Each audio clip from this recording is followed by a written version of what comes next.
You've said it before, probably out loud, definitely in your head. I would never just follow orders like that. You watch footage of ordinary people doing terrible things in service of someone else's command, and some calm, confident part of you insists you'd be the one who refused. But the real answer is far stranger than that. Your brain isn't built to resist authority. It's built to obey it quietly, automatically, often without you even noticing the switch flip.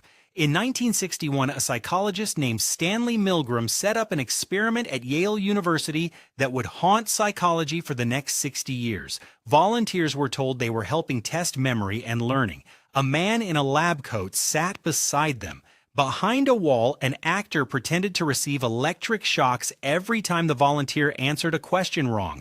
The shocks weren't real. The fear was. As the actor screamed, begged, then went silent, the man in the lab coat said 4 words, "Please continue the experiment." And most people did. 65% of participants delivered what they believed was a lethal 450-volt shock to another human being, simply because someone in a position of authority told them it was necessary. Here's the part that should unsettle you. These weren't cruel people. Milgram's volunteers were teachers, clerks, engineers, and they sweated, trembled, laughed nervously, even protested out loud while their hands kept moving. They wanted to stop. Their bodies kept obeying anyway. What does that tell you about the line between who you are and what you'll do? This isn't just a 60-year-old lab trick. In 1966, a researcher named Charles Hofling tested something even more disturbing in real hospitals. A man claiming to be a doctor called nurses on duty and instructed them over the phone to administer a dangerous overdose of an unfamiliar drug to a patient. No badge, no face, just a voice with the right tone of authority. 21 out of 22 nurses began to comply, fully prepared to inject a stranger with a substance that could have killed them because the voice on the phone sounded like it was supposed to be obeyed. And this didn't fade with time. In 2009, psychologist Jerry Berger ran a partial replication of Milgram's original study decades later with modern safeguards in place. The obedience rates barely moved. Something in human wiring hadn't updated since 1961. So what is actually happening inside you when this switch flips? Psychologists call it the agentic state.